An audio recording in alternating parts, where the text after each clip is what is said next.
Sa September 21 po, mukhang malaki-laki ito. Meron na hubang advice, ma'am, sa PNP and CRPO po?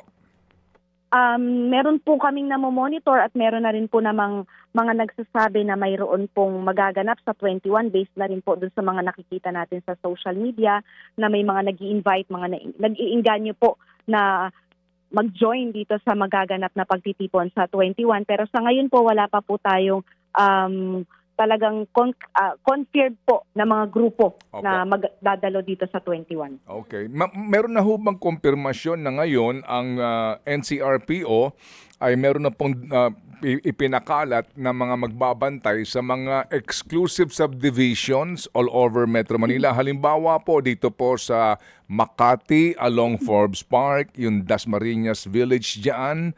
Opo, that particular, yung sa McKinley na sinasabi daw po na naka-red alert ngayon? Base po sa naging pag-uusap, pinapaubaya po muna ng PNP, ng NCRPO sa kanilang mga security agencies kasi po private po na mga villages ito.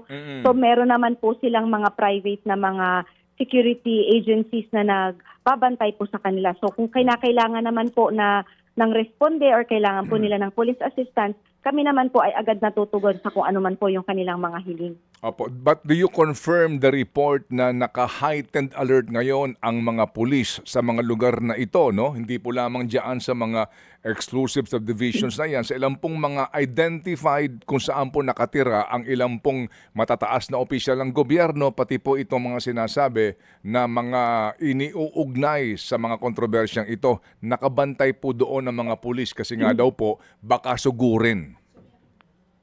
Ang NCRPO po ngayon, buong NCRPO po ay naka-heightened alert.